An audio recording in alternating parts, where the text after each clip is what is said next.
one of the biggest, if not the biggest, mistakes that I see growers making is, really not rotating enough. And, one thing that I see is that, a lot of these acres that have, really long-term corn rotations specifically, they're very productive, and they lend themselves, very much to corn production. And a lot of times the operations are really built and geared more towards corn production. So, as a agronomist and farmer, I certainly understand, the want to stick to corn.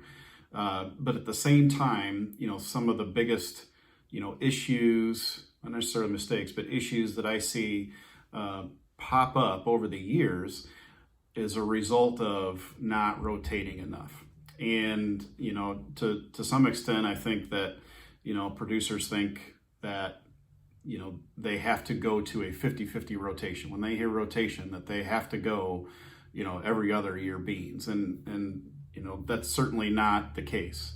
Implementing 1 year of beans or wheat or whatever, 1 year into the mix can really change, the problems or reduce the problems that can occur because of a lack of rotation.